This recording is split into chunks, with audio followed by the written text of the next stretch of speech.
Hey everybody, welcome to today's 5-a-day challenge. This is 5 short activities to break the day up. Keep your sociological knowledge ticking over. This is number 6 and we're going to focus on childhood topic from family and households. But firstly, we'll go through yesterday's answers, so make sure that you've got them in front of you and have a pen and paper ready for the next 5 challenges. Who am I? So here are some of the main men of functionalism. We've got Big D, D-Dog, Durkheim, we've got my favourite TP, Talcott Parsons, and lastly, Robert Merton. A key word that you would associate with Durkheim is the collective conscience, and this is the shared norms, values, beliefs and knowledge that make social life and cooperation between individuals possible. Without these, society would disintegrate. Got that from the Napier Press, book 2. Link is below if you want it.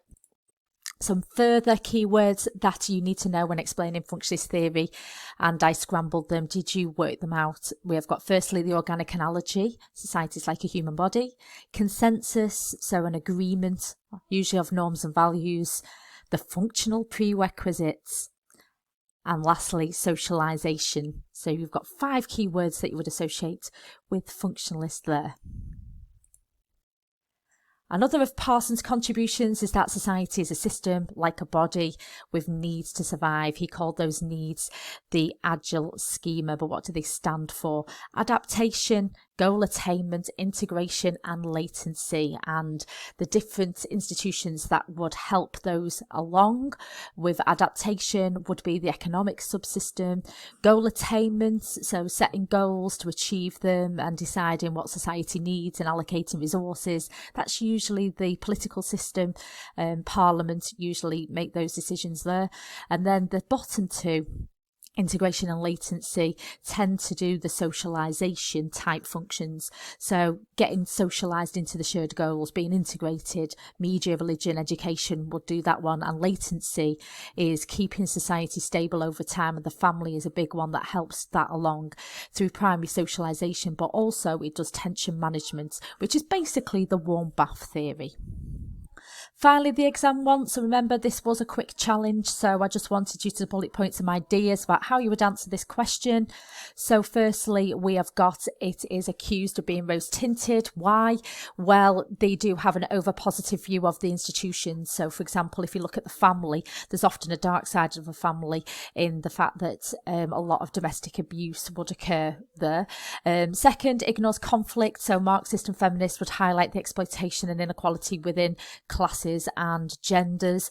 And what might postmodernists say? They call functionalist a meta-narrative that explains society as a whole. Rather, society is now characterized by diversity, choice, and society is now becoming increasingly fragmented, so big theories no longer apply. And if you want to have a look at a student answer 10 out of 10, I have popped the link below for you to have a little bit of a look at. So moving on to today's 5-a-day challenge, we are focusing on childhood from the family and household topic. So firstly, can you define toxic childhood? Your second challenge, you may need to pause this, is who am I? So these are 3 sociologists that would be associated with this topic. Okay, so number 1, who am I describing or trying to depict there? Number 2, your clue is what kind of car is that? And finally, we're looking at this star sign. One of our sociologists share the name with a star sign, and it's that one. Okay, pausing it there.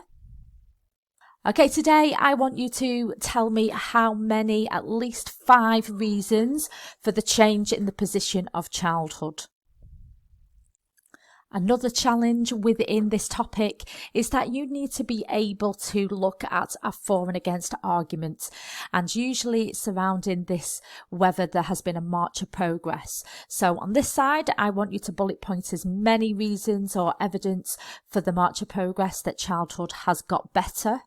And then on this side is your evidence against the march of progress. And often this would be the conflict views. So your clue is look at feminist or Marxist, and you can start to do a bit of analysis there by breaking it down. Okay, so evidence for and against is your next challenge.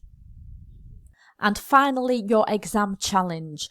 So what I want you to do on this one is find the hooks. In a 10 mark with an item, you are required to use the item to help you answer it. And a good way to do this is by quoting the item. So what would you use from the item to help answer this question? Okay, so I want you to find the hooks for me.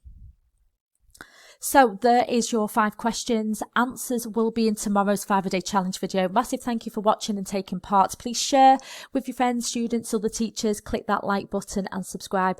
And I shall see you tomorrow. Bye-bye.